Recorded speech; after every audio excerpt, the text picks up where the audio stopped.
ravi de vous retrouver pour un nouveau débat du vendredi sur GISL Info. Et ce soir, je suis très heureux d'abord de revenir à mes premiers amours, à savoir le journalisme sportif, puisque j'ai commencé en tant que journaliste sportif, et puis aussi à des visages que j'ai connus jeunes et que j'ai du plaisir à retrouver. Chaque saison, nombreux sont les footballeurs binationaux qui optent pour porter les couleurs nationales marocaines. Depuis plus de 20 ans, chaque section nationale de football compte dans ses rangs des joueurs nés ou formés en Europe. À tel point qu'aujourd'hui, les joueurs binationaux forment l'ossature de l'équipe nationale, que ce soit en équipe A, mais aussi chez les juniors et chez les cadets. Alors pourquoi cet engouement à porter les couleurs nationales? Comment se passe l'intégration de nos binationaux au sein de cette équipe nationale et qu'apporte-t-il à notre football national? À toutes ces questions, nous trouverons réponse ce soir avec nos invités. Très heureux de recevoir depuis Rabat, puisqu'il a quitté Marrakech le temps d'une invitation. C'est Mustafa Haji. C'est Mustafa, bonsoir. Bonsoir, salam alaikum. J'espère que vous allez tous bien. Très bien. C'est Abslam Ouadou, Nancy, toujours fidèle à Nancy. Oui, bonsoir à tous, ravi d'être parmi vous ce soir. C'est Moukrim depuis Bruxelles, on est voisins. Marhaba. Oui, bon. Bonsoir tout le monde, je suis aussi ravi d'être là.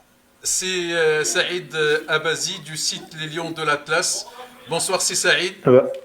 Bonsoir à tout le monde, Alors, ravi. nous espérions avoir aussi notre ami Aziz Belkaïd de l'Opinion, qui est le doyen des journalistes marocains expatriés. Quelques petits soucis techniques, j'espère qu'il va nous rejoindre. Alors nous commençons par peut-être Moukrim, puisque je pense que tu es le plus ancien. Et peut-être ce dont on se rappelle peu, c'est que les premiers joueurs à jouer en équipe nationale sont venus de Belgique. Tout à fait, c'était Mohamed Boushaf, Abdallah Nasser. On avait eu un très bon ambassadeur ici, c'était Mohamed Timoumi en fait, qui a joué à Lokeren pendant quelques années.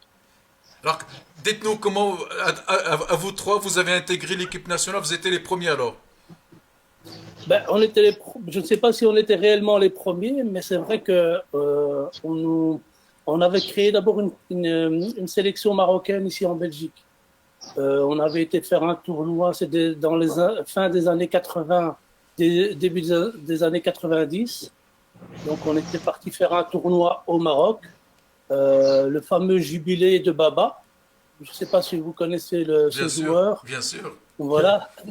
Donc, on avait fièrement porté les couleurs de la RAM pendant ce tournoi.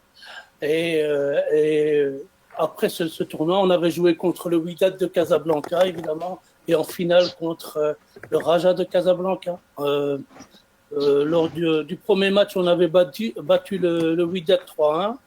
Et le deuxième match, en finale, on avait perdu 3-1 contre le Raja. Mais il faut dire aussi, les matchs se déroulaient au mois de décembre, le 31 décembre. Ça, c'était le premier match. Et évidemment, le deuxième match, c'était le 1er janvier. Et vous savez bien que c'était le nouvel an. Donc, quelques joueurs ont fêté, ils ont fêté cette victoire. C'était en quelle année? En quelle année c'était en 90, je pense, 89-90. 89-90. Donc, juste après. Et là, oui. Oui, et là, d'abord, le SHAF a été repéré. Il y avait Timoumi qui avait joué avec nous aussi. D'accord. Donc, le SHAF avait été repéré. Il faut dire que le SHAF jouait en réserve de l'équipe d'Anderlecht. Il n'était même pas encore, on ne le connaissait pas encore. D'accord. Et il a pu intégrer l'équipe nationale via ses qualités, évidemment, et ce qu'il avait démontré sur le terrain. Et puis, ça a été Nasser, évidemment, Nasser Abdallah, que Mustafa connaît très bien aussi, vu qu'ils sont partis en Coupe du Monde en 94 ensemble. Et puis, bon, moi, j'ai pu intégrer quelques matchs avec l'équipe nationale, c'était en 92. D'accord. Alors, c'est Mustafa. Donc, après les Belges, les Français arrivent en équipe nationale. Oui, moi, ma première sélection, je savais qu'il y avait, moi, je me rappelle de Moukrim. Donc, après les autres, après le SHAF, je n'ai pas connu. Et Abdallah Nasser, il est venu après, juste avant la Coupe du Monde, donc il a intégré le groupe. Et pour ma part, oui, je suis un des premiers, je crois, sur la France. Après, il y avait Ismaël Triki, il y avait Azouzi qui évoluait en Bundesliga. Donc, oui, ça fait. Moi, j'étais repéré. Moi, j'étais appelé déjà en 92, à l'époque, avec un entraîneur qui m'avait fait un sale coup, donc, qui m'avait convoqué, et que je suis arrivé à l'aéroport. Et donc, j'ai eu la convocation, il n'y a personne qui venait me chercher. J'ai cherché l'équipe nationale où il était logé, donc j'étais allé à l'hôtel. Et quand je suis allé le voir, donc, M. Lezani m'avait dit qu'il ne m'avait jamais convoqué, que les U21, je crois, les U21 à l'époque, qu'ils étaient à Toulon, au tournoi de Toulon. Donc, voilà. Donc, je suis reparti à Nancy. J'ai fait l'aller-retour sans avoir de sélection, mais ça ne m'a pas empêché de revenir, même pas je crois que 6 mois plus tard, avec Blinda, Allah yarhamou, donc qui m'avait convoqué, qui m'avait appelé pour participer à un match amical qui se déroulait dans la région parisienne. Et là, c'est là que j'ai intégré définitivement l'équipe nationale. C'était contre Créteil ou non? On avait joué le match amical contre Créteil. Moi, j'avais joué une mi-temps. D'accord. Et puis, il m'avait dit, après la mi-temps, il m'a dit que je pouvais rentrer à Nancy, que ça lui suffisait largement qu'il me suivait depuis à peu près 3 ou 4 mois. Donc, et il m'avait dit qu'il fallait que je me prépare pour le match d'octobre 93. Donc, et le premier match officiel, c'était quel match? C'est contre la Zambie le 10 octobre 1993 pour le match pour les qualifications de la Coupe du Monde 94. C'était le match décisif qu'il fallait absolument gagner à Casablanca. D'accord. Alors, passons maintenant c'est la mois d'août. Donc, vous êtes venu de Nancy. C'était quelle année? Dans quelles circonstances? Alors, moi, j'ai intégré l'équipe nationale olympique en 98 grâce à M. Taussi qui m'avait convoqué. Mais au-delà de cette première convocation, ce que j'aimerais dire, c'est qu'il y a, il y a une personne qui a donné l'envie et l'amour de rejoindre notre pays, de jouer pour notre pays. C'est le grand frère Mustapha. Parce que faut savoir que lorsqu'il a intégré l'équipe nationale, notamment, on se rappellera toujours du match de la Zambie, où il fait un match extraordinaire. Euh, Avant ça, si vous voulez, on regardait de loin cette équipe nationale. Il y avait ce lien affectif avec notre pays. Mais depuis que Mustapha a mis les pieds en équipe nationale, et puis surtout, ça s'est suivi en 98, pour vous dire que mon père, mes parents, ma mère ne suivaient même pas le football. Ils ont commencé à connaître le football, à s'occuper le football grâce à Mustapha, en fait. À partir de là,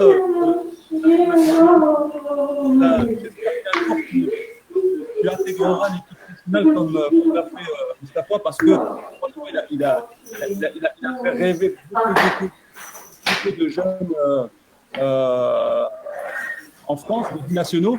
Et quelque part, ma génération, c'est Mustapha qui nous a donné le goût et l'envie de rejoindre cette équipe nationale.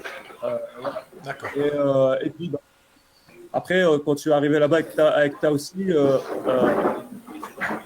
il a eu ce bonheur de nous souhaiter la bienvenue, parce que je trouve que c'est quelqu'un de très affectif, très humaniste, parce que c'est pas le tout d'arriver en équipe nationale, c'est surtout de mettre les conditions favorables à l'épanouissement du joueur quand il arrive là-bas, parce que vous savez très bien que quand vous arrivez, c'est pas évident pour nous, parce que je dis pas que c'est une autre culture, parce que cette culture, on la connaît, mais il y a quand même quelques divergences en termes voilà. On va y revenir. On va y revenir. Alors, on va donner la parole aux spécialistes. Notre chroniqueur du site Les Lions de l'Atlas. Alors, c'est Saïd, vous avez un peu suivi en tant que spécialiste du football national l'arrivée de ces joueurs. Alors, quel souvenir ça vous a laissé et qu'est-ce que vous avez gardé comme moment fort de l'intégration de binationaux en équipe nationale? Écoutez, avant tout, je pensais et je comptais sur notre ami Aziz Oui, pour nous relater un petit peu l'histoire. Je ne vais pas dire les anciens, parce que moi, je suis un petit peu plus jeune que lui et plutôt spécialiste, si on peut dire ça, des joueurs comme c'est Abdes qui sont arrivés au début des années 2000. Mais au-delà, Mustapha, je le connais trop bien. J'ai suivi sa carrière, mais par exemple, mon ami Mokrim, je ne connais pratiquement rien sur sa carrière parce que j'étais encore un petit peu jeune à l'époque. Donc, je veux bien parler des jeunes ou de la génération à partir des années 2000, mais au-delà, il me serait un petit peu difficile de vous relater avec exactitude. mais Je comptais malheureusement oui, sur on mon ami comptait tous sur ces Aziz Aziz. Belkait Oui, mais qui a dommage, quelques soucis dommage. techniques, mais déjà Problème technique. comme phénomène de joueurs qui sont nés à l'étranger, formés à l'étranger, et puis comme a dit c'est Slamoudou qui était coupé du football national, et puis dès l'arrivée de Mustapha, il y a l'engouement.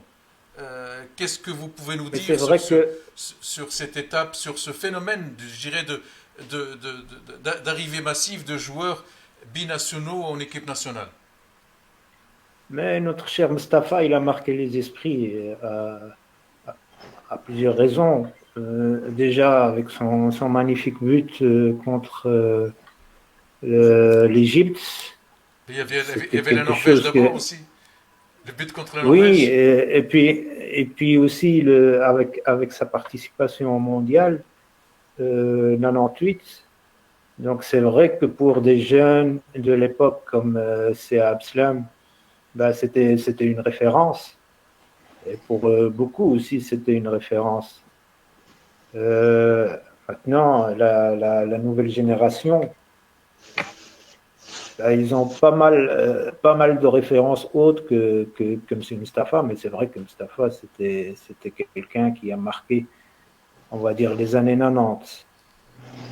D'accord. Bon, Après, il on y va avait, revenir, parce que Mustafa risque de partir aussi, puisqu'il a quelques soucis de batterie qui risque qui risque de le lâcher. Alors, on va rester un peu avec Mustafa. Alors, Mustafa, vous arrivez en équipe nationale, vous faites de bons matchs, et puis arrive la Coupe du Monde, votre première Coupe du Monde, avec le Maroc.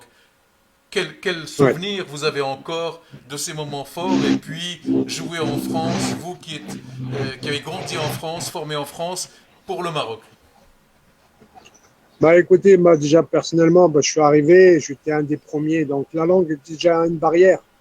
Au départ, la langue, moi je suis comme Abdes, je parle d'un arabe shliha, donc et le français, donc il y avait déjà un petit problème de barrière, un petit problème de langue au départ, mais après, je pense que au fur et à mesure où les choses bah, sur le terrain, bah, je m'exprimais sur le terrain, donc les joueurs, au fur et à mesure, ils m'ont accepté.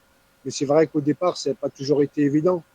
Parce que si tu arrives dans un groupe qui était là depuis à peu près 5 ou 6 ans, il y a des joueurs qui jouent, qui évoluent entre eux dans les grands clubs, qui est le Wydad, le Raja, le Phare, le Kawkab de Marrakech, Tanger. Donc tous ces grands clubs-là, il y avait les stars de ces équipes-là. Donc c'était dur de se faire accepter, c'était dur de trouver sa place. Mais après, je pense que il faut le temps, il faut je pense qu'il faut donner le temps aux gens pour de vous connaître, donner la chance aux gens de s'asseoir avec vous, de connaître votre état d'esprit, de connaître la personne que vous êtes. Et après, je suis rentré dans le groupe assez aisément. Et après, j'ai participé à cette Coupe du Monde 94, que je pense que moi, on a eu énormément de regrets parce qu'il y avait énormément de qualité. Mais je n'ai pas ressenti une solidarité totale dans le groupe. Malheureusement, il y avait des talents, mais ça ne suffit pas. Et quand il n'y a pas cette solidarité, il n'y a pas cet état d'esprit de famille, ça ne pouvait pas marcher. Mais en tout cas, ça restait un bon souvenir parce que ça m'a beaucoup aidé J'apprends parce que moi j'étais à Nancy en deuxième division à l'époque, j'ai évolué en deuxième division. Donc j'ai beaucoup appris, c'était le plus haut niveau. Donc j'ai acquis l'expérience d'une Coupe du Monde et ça m'a servi pour celle de la France en 98. Donc D'accord. Alors, on va revenir sur c'était sur ces quelques petits soucis qui étaient au sein de l'équipe nationale et qui peut-être vous ont coûté une qualification pour le deuxième tour en Coupe du Monde en France. Alors, c'est Aziz Belkaïd, je pense qu'il est en ligne, on ne le voit pas, mais je pense qu'il nous entend. C'est Aziz, bonsoir. C'est Aziz, bonsoir. C'est Aziz. Bon, il ne nous entend pas.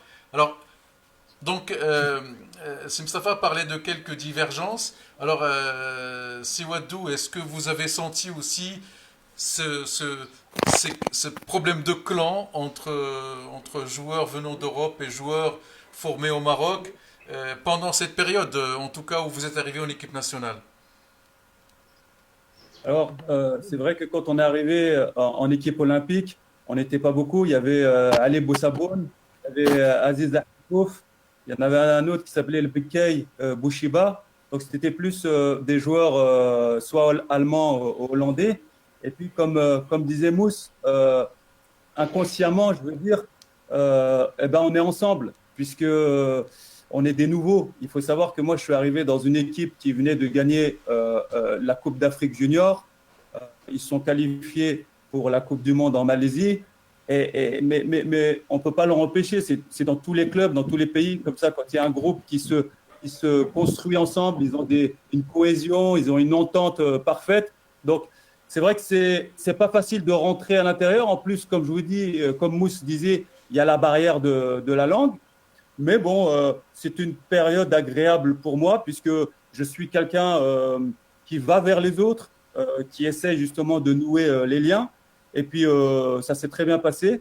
Et je dois dire aussi que les personnes qui doivent faciliter l'intégration, c'est les sélectionneurs, c'est les entraîneurs. Et je crois que Monsieur Taoussi a fait ça avec merveille. Il y avait Selalou aussi. Et puis, on s'est senti comme des poissons nager dans l'eau et on s'est intégré parfaitement dans cette équipe, puisque depuis là, j'ai toujours été rappelé en équipe olympique et puis on s'est qualifié pour les Jeux olympiques. Et j'ai réussi, parce que ce n'était pas facile, il y avait une équipe qui s'est construite, j'avais réussi à gagner une place de titulaire. Et puis, alhamdoulilah, ça s'est suivi après, ma progression a suivi. Grâce aussi à Nancy, à mon club.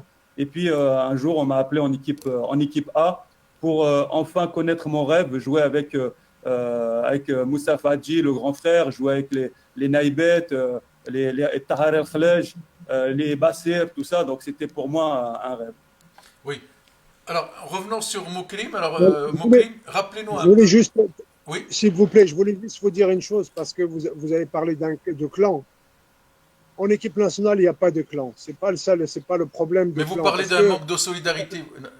Vous avez parlé d'un manque de solidarité, c'est pas un clan, ça. C'est manque de solidarité, c'est entre les joueurs, même les joueurs. Parce que moi, j'étais avec Abdellah Nasser, avec Treki et avec Azouzi, on était les quatre. On était quatre joueurs qui évoluaient à l'étranger à l'époque-là. Donc, mais le problème, c'est, j'ai pas dit clan. Oui, J'ai dit le problème de solidarité. On peut être dans une équipe, on est des frères, on n'est pas solidaire. Donc, il y avait déjà un petit problème. Il y avait déjà un petit problème où chacun était. Moi, je pense, je vais plus parler d'individualité, individualisme. d'accord. Donc, c'est surtout ça, parce qu'aujourd'hui, on a souvent tendance à parler de ces clans, alors qu'en équipe nationale, il n'y a pas de clan. Abdes, il l'a dit, si jamais il y a un clan en équipe nationale, ça, c'est le travail des coachs. Ça, Très c'est bien. le travail total des coachs. Mais aujourd'hui, quand on arrive en équipe nationale, et c'est tout à fait logique qu'aujourd'hui, écoute, moi, je parle français, je viens de France, c'est plus facile pour moi peut-être d'aller vers un joueur, un joueur contre qui j'ai joué. Alors, c'est Mustafa Hadji, on a perdu votre voix. Le micro, c'est Mustafa Hadji, voilà. Oui, On vous retrouve, oui. Vous m'entendez là? Oui, oui, on vous entend, oui. Voilà, donc je vous disais que les clans, c'est rare qu'on trouve des clans parce que en fait, c'est une facilité, c'est humain. Quand vous parlez une langue et que vous avez des facilités à parler une langue et que vous exprimez sur une langue, eh ben, vous allez être attiré par des personnes qui parlent la même langue que vous. Très bien. Donc c'est plus facile. Les Hollandais, certainement, Alors, ils parlent hollandais. si Saïd a envie de réagir sur ça, c'est Saïd. Oui, oui, oui, juste pour dire que il s'agit plus d'affinité que de clan. Mais à leur Voilà. époque, il n'y avait pas énormément je veux dire, de différences.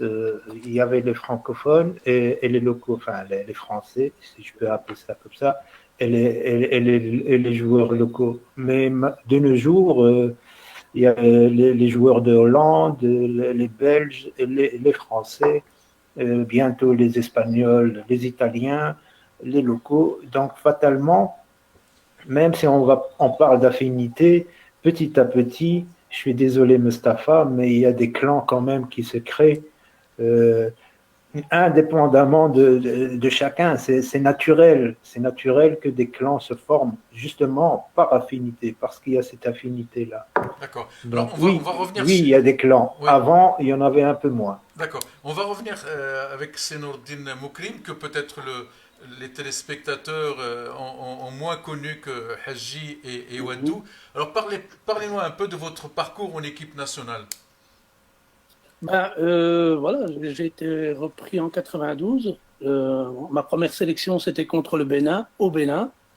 Et je me souviens de l'arrivée là-bas parce que l'humidité, la chaleur m'avaient frappé dès ma sortie de l'avion. Et on avait gagné 0-1 avec un super but de Rachid. Rappelez-vous, le petit coucher, Rachid. Daoudi. Rachid Daoudi, oui. ouais. Il avait marqué un corner rentrant.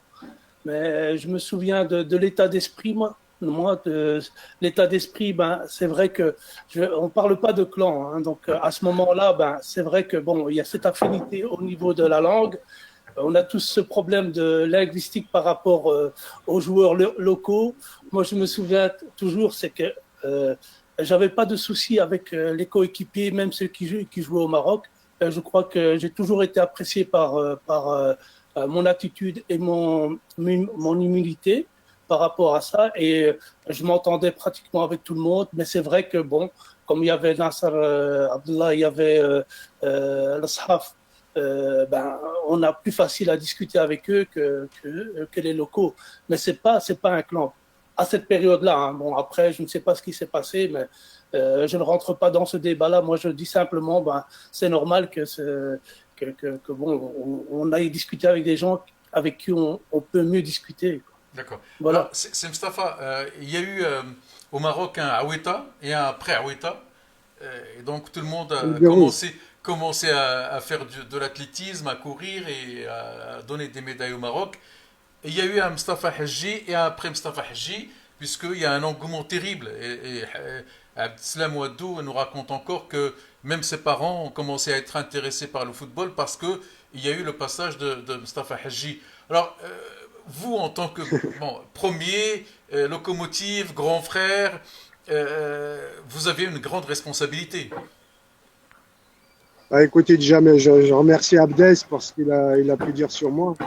Mais Abdes, c'est un petit frère déjà parce il a grandi avec mon petit frère Youssouf, il est un peu plus vieux.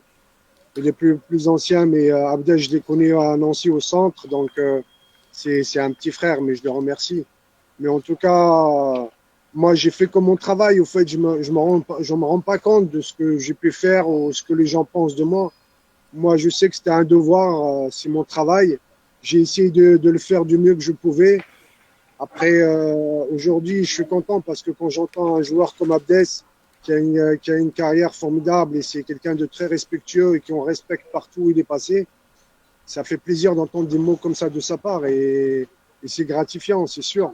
Mais je suis content surtout de tous ces garçons-là qui sont arrivés après, comme Abdes, comme Chama, comme Karja, comme Youssef, mon petit frère, et tous ces jeunes-là qui sont arrivés. Aujourd'hui, il y a une très très belle génération comme Ziyech, comme Hakimi, comme Mazraoui, Hamada à Amallah de Belgique aussi. Donc, tous ces joueurs-là aujourd'hui, ils m'ont certainement pas connu moi, mais aujourd'hui, il y aurait eu un Hadji ou pas un Hadji, je pense qu'il n'y a rien changé parce qu'ils aiment leur pays et ils sont honorés de jouer pour leur pays, de défendre le drapeau.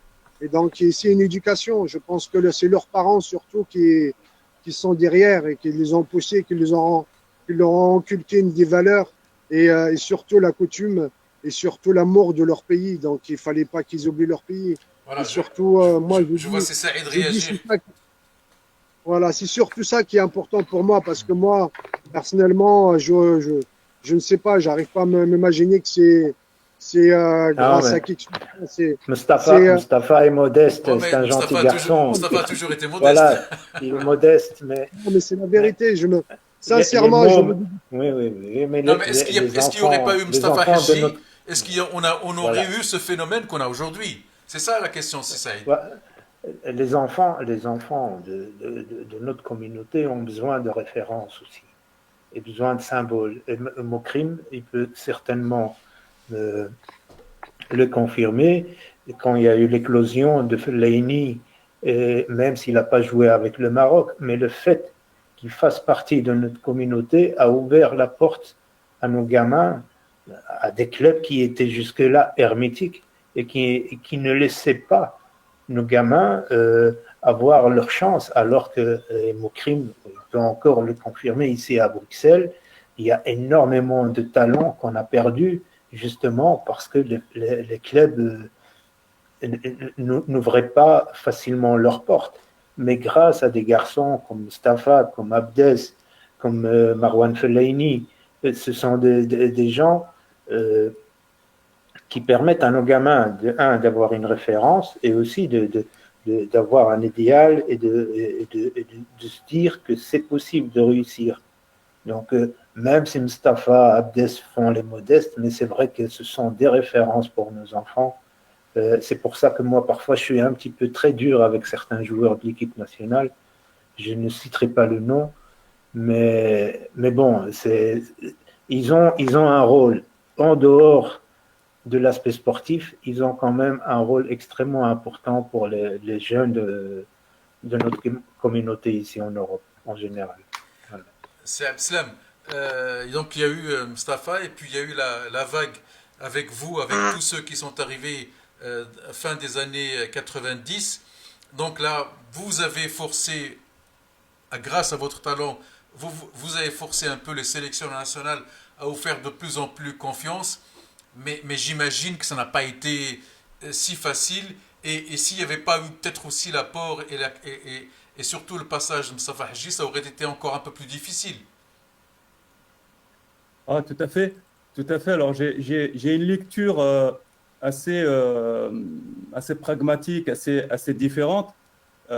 Toute ma génération, je dirais la génération X, Y, a eu besoin d'un symbole, a eu besoin d'un fil conducteur. Et très honnêtement, notre fil conducteur, notre symbole, c'était Mustafa. Voilà. Moi, c'est le match qui me reste en tête, c'est la Zambie, c'est 98, c'est le but de l'Écosse, où il part de derrière, il dribble 4-5 joueurs, il rentre dans la surface, il percute, crochet et tire intérieur. Et la course qu'il fait avec l'émotion, les yeux quand il va vers Henri Michel, que son âme reste en paix. Et c'est ça, j'ai encore cette image-là. Et puis son but là, contre l'Égypte, fantastique. Ouais, contre l'Égypte, c'est ça. Et puis comme disait tout à l'heure Mousse, cette génération Z qui a grandi par les réseaux sociaux, la génération numérique, qui n'ont peut-être pas connu, parce qu'après Mousse, sans faire injure à d'autres joueurs, mais il n'y a plus trop eu c'est vrai que devant, c'était calme. Oui, devant, c'était calme. Et j'espère que Ziyech va arriver et qu'il va être le prochain symbole, Inch'Allah. Mais cette génération-là, en fait, elle vient comment au Maroc, en équipe nationale? C'est différent, leurs choix sont différents de nous qui sommes guidés par un symbole. Eux, ils sont guidés par un problème identitaire qui commence à se forger, que ça soit en France, en Belgique, en Hollande, en Europe. Ils se sentent à un moment donné, ça c'est ma vision, hein, ils se sentent un peu marginalisés. On ne les reconnaît pas. On ne reconnaît pas l'histoire de leurs parents.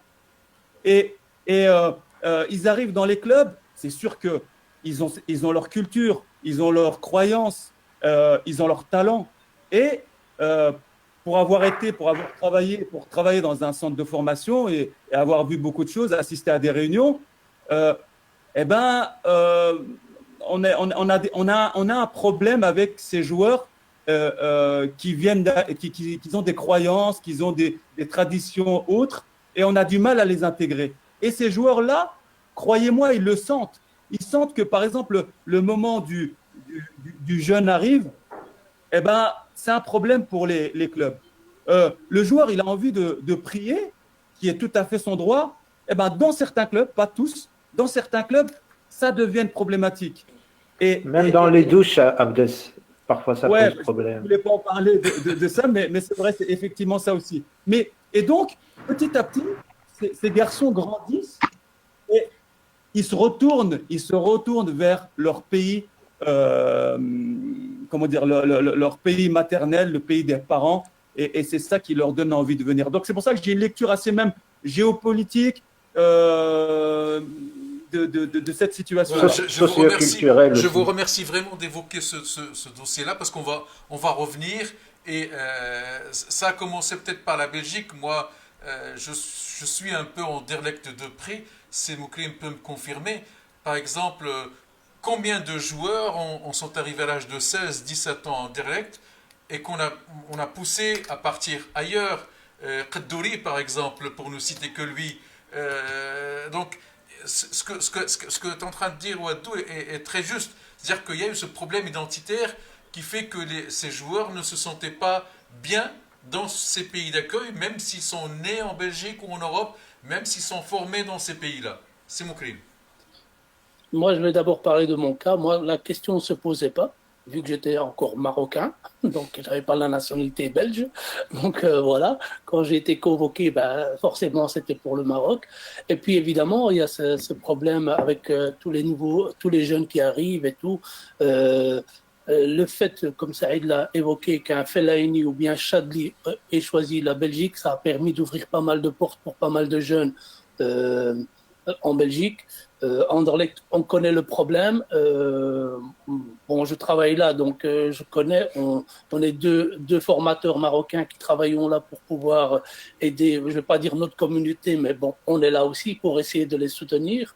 Le problème, c'est qu'on se pose la question pourquoi ils ne réussissent pas. Oui, sinon, en pourcentage, il y a combien de jeunes issus de la communauté marocaine dans les petites équipes? C'est très faible. Dans les petites équipes, dans les équipes des jeunes, dans les équipes minimes cadets. Ils sont extrêmement nombreux. Ah oui, ça augmente. Hein. Donc, chez les tout petits, c'est vrai qu'il y en a pas mal. Et puis, au fur et à mesure qu'on monte, il y en a de plus en plus qui disparaissent. Ça, c'est un fait, au point que maintenant, en équipe première Anderlecht, donc il y a un petit jeune Marocain, Anwar El Haj, qui est international belge et qui n'a pas encore fait son choix définitif. Bon, il est encore jeune, hein, donc il faut lui laisser le temps d'abord de s'aguerrir et de faire ses preuves. Puis on descend en espoir. Il y a un Marocain aussi, donc c'est Halim Timassi. Puis en 18, je ne connais pas. Donc, on descend en 16. Mais il y a eu Qaddouri, il y a eu l'Arabe, il y a eu pas mal de jeunes. Non, je parle de maintenant, moi. Oui, qu'on a poussé à partir à l'âge de 17-18 ans. C'est ce qu'ils m'ont raconté, en tout cas. Oui. Non, Qaddouri, c'est très simple. Le garçon n'avait pas de contrat, donc vous devez savoir. S'il n'a pas de contrat, c'est qu'il n'est pas le bienvenu. Je dirais plutôt, c'est plus simple. Hein. Donc, le garçon, il n'avait pas de contrat, il jouait avec les U19 ou bien la réserve d'Anderlecht. Je connais très bien Omar, hein, donc je sais son parcours. Il était question, il y a le tournoi international à Viareggio. En Italie, qui était organisé. Il y a eu un fait de joueurs. Il y a des joueurs qui se sont blessés à Anderlecht. Donc, par malchance pour Anderlecht et par chance pour Omar, donc ils n'avaient pas assez de joueurs. Donc, il les a accompagnés. Il est parti. il a fait son trou et on connaît la suite, hein, signé à Breccia et tout. Et puis, comme il n'avait pas de contrat, ben, il était pratiquement gratuit. Donc, Et à l'époque, ils étaient trois Marocains, enfin, d'origine marocaine. Il y avait Omar, Ilyes, je crois. Ilyes Baï. Ouais, et un autre, j'ai oublié le nom. Naaman qui a disparu. Oui, Hein, oui. Donc, mais Omar, bon, c'est un fait de circonstance qui a fait que bon, il a pu faire la carrière qu'il a faite. Hein. Donc, et lui, il faut pas oublier après, il est devenu international belge jusqu'en espoir. Et je vous assure, quand j'ai été le voir, bon, faut dire aussi cette période-là, je travaillais pour la fédération marocaine pour le recrutement des jeunes. Donc, j'avais été le voir chez lui, chez ses parents. Et j'ai apprécié parce qu'il n'y a même pas eu de discussion pour d'influencer le garçon. Lui, il dit, moi, je joue pour le Maroc direct. Comme ça, quoi. Et la chance qu'il a eue, c'est qu'il n'avait pas fait de tournoi olympique, de match pour la qualification de la Coupe pour les Jeux olympiques. Donc, il a pu jouer Londres avec le Maroc. Très bien. Le Maroc, il a failli le perdre à un moment parce qu'il était parti avec les U17, je crois, du Maroc. Ah oui, Et il était revenu très déçu. Oui, on va parler des ratés. On aura certainement l'occasion de parler des ratés aussi. Parce que c'est le même cas que Mustafa Hidji. Il y en a Mustafa Hidji nous a quittés. Mustafa Hidji. C'est Mustafa, vous êtes encore là? Non, je ne vois pas. C'est Mustafa, vous êtes encore là? Je crois que sa batterie a lâché. Sa batterie a dû lâcher parce que je voulais parler un peu de la transition et puis le fait que de joueur, il est passé formateur et je pense que son témoignage aurait été important. Mais bon, ce que vous avez dit, Wadou, est très intéressant et très juste et on le voit aujourd'hui, peut-être un peu moins en France, mais beaucoup plus en Belgique et surtout aux Pays-Bas. Récemment, il y a eu une émission à la télévision néerlandaise où l'émission a été arrêtée parce que ça chauffait entre quelques chroniqueurs qui étaient contre les joueurs marocains et un journaliste qui défendait un peu la cause des Marocains. Donc, je suppose que ce qui pousse aussi ces jeunes à partir pour le Maroc, c'est aussi qu'il y a un malaise de ces jeunes, même s'ils brillent, même s'ils sont brillants, même s'ils ont leur place en équipe des Pays-Bas ou de Belgique, il y a un malaise qui fait qu'ils partent. Alors, la question est entre Saïd et Wadou. Wadou. Vas-y, Abdes. Non, mais effectivement, ces jeunes-là, ils ont besoin, à un moment donné, qu'on les reconnaisse. Ils ont besoin qu'on reconnaisse, comme je vous ai dit, leur histoire, leur origine. Leur talent aussi. Mais déjà, leur talent, il est reconnu. Leur talent, il est reconnu. C'est là que le bas blesse. Le talent, il est sans équivoque. Mais à un moment donné, pour que vous puissiez vous sentir dans un endroit où vous allez pouvoir prendre du plaisir, vous épanouir, il faut qu'on reconnaisse non seulement votre talent, mais qu'on vous reconnaisse en tant que personne. Et la personne, c'est quoi? C'est votre histoire, c'est vos croyances. Et je vais vous donner un exemple. Quand vous prenez un coach comme Jurgen Klopp, pourquoi il réussit, ce mec? Déjà parce qu'il est compétent, mais pourquoi il arrive à manager tout le monde, à fédérer tout un groupe pour arriver à des objectifs bien précis, des très hauts objectifs, c'est qu'il arrive à allier un groupe de 25 joueurs qui viennent d'endroits différents, de nationalités, ils ont des nationalités différentes, des croyances différentes. Pourquoi? Parce qu'ils respectent chaque joueur en tant que personne. Et là, en tout cas, nous, je vous parle de notre cas en France et je ne vais pas parler des autres cas dans d'autres pays parce que je n'y suis pas. Mais en France, en tout cas, on mélange parfois les discours politiques avec le sport. Et ça, c'est pas bon. Il faut qu'on arrive à recréer une France nouvelle dans laquelle les citoyens français, tous les citoyens, quelle que soit leur provenance, quelle que soit leur ethnie, quelle que soit leur croyance, puissent s'exprimer. Et ça, c'est important. C'est l'enjeu de demain. C'est l'enjeu de demain. Et c'est important. Si on ne règle pas cette situation identitaire, ça va être une problématique en tout cas. C'est Saïd. Non, mais Je pense que vous partagez parfaitement ce que dit Seb. Oui, oui, tout à fait. Ce que dit Abdes, c'est l'idéal absolu. On voudrait tous, même nous, en tant qu'employés, fonctionnaires, être reconnus à nos justes valeurs, à nos justes talents. Mais malheureusement, on vit en Occident, donc quelque part, on vit parmi des gens aussi qui sont parfois en colère, pas forcément méchants ou racistes, mais en colère parce qu'ils constatent des choses et ils vivent avec des choses. Donc, quelque part, on peut comprendre parfois certaines frustrations.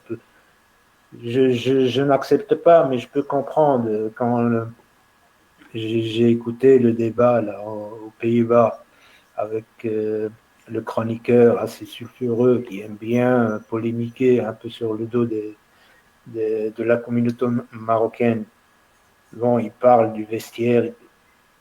D'accord, il a ses raisons, mais bon, ça n'empêche pas que notre communauté aussi, un peu partout, que ce soit ici en France ou ailleurs, s'ouvre un peu plus et fait le maximum, je ne vais pas dire pour s'intégrer, mais pour vivre.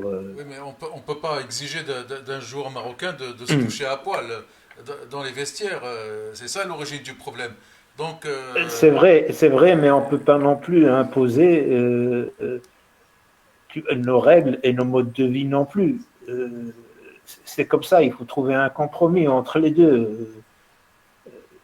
À un moment, une intelligence de vie des deux côtés. Donc c'est un compromis entre les deux. Mutuellement, connaître les uns et les autres. Pourquoi? Pour pouvoir cohabiter ensemble. Chacun doit faire des efforts, c'est vrai.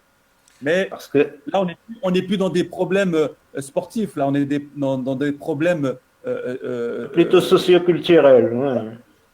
Oui, mais c'est ça ce qui pousse aussi des joueurs, sans les citer, de très grands talents, à décider de partir aussi. Bon, il n'y a pas que ça, il y a aussi l'affluence des parents, l'affluence d'agents aussi. Et ça, j'aimerais que la deuxième partie, la dernière partie, qu'on puisse évoquer un peu cet élément-là. À part cet amour pour la mère patrie, à part aussi ce malaise au sein des sociétés européennes, qu'est-ce qui pousse un peu ces joueurs à opter pour l'équipe nationale du Maroc? C'est peut-être Moukrim en Belgique, avant de passer en France et voir la vie de Saïd. Moi, ce que je vais d'abord parler, c'est que par rapport en Belgique, et je compare un petit peu avec la Hollande. Bon, on critique évidemment les chroniqueurs et tout, mais ce que je remarque, c'est qu'il y a beaucoup de joueurs marocains qui parviennent à faire le pas et à réussir dans le championnat hollandais. À contrario par rapport à la Belgique, évidemment, où il n'y en a pas beaucoup qui puissent sortir. Est-ce que c'est dû justement à ce problème socioculturel et tout? Pourtant, on est plus nombreux ici en Belgique qu'en Hollande. Hein. Oui, tout à fait. Je crois qu'il y a beaucoup plus de qualifiés ici qu'en Hollande. Oui, certainement. Donc, mais ce qu'il y a, c'est qu'on se pose la question pourquoi le Marocain en Belgique ne réussit pas, tandis qu'en Hollande, oui. Donc on se pose cette question-là, on essaie de comprendre, et il est évident qu'il y a ce problème socioculturel, il y a ce problème d'identité, il y a ce problème d'attitude, de comportement du joueur aussi, et il y a le manque de discipline aussi qui peut jouer aussi là-dedans. Je prends l'exemple d'un garçon que vous connaissez tous, Nabil Jadi, qui était un joueur qui avait réussi à arriver dans le noyau A d'Anderlecht, et par manque de patience, il a fait toute une trajectoire, partir à l'Udinese et puis disparaître, au point que maintenant réapparaît au Maroc. Donc il y a tout ça, et c'est des questions qu'on se pose aussi en interne. Hein. C'est Aziz Belkhaïd nous a rejoint peut-être. C'est Aziz. Bonjour. Voilà. Alléluia. Subitement, l'écran s'est illuminé. Oui, vous étiez vraiment excellent. Vous êtes adorable, formidable et tout. Hein. Franchement, c'est un débat de haut niveau. Je suis désolé pour mon retard. Non, mais Parce bon. que moi, si j'ai raté au moins mon mariage, je ne raterai pas mon divorce avec vous. C'est Allez. Aziz.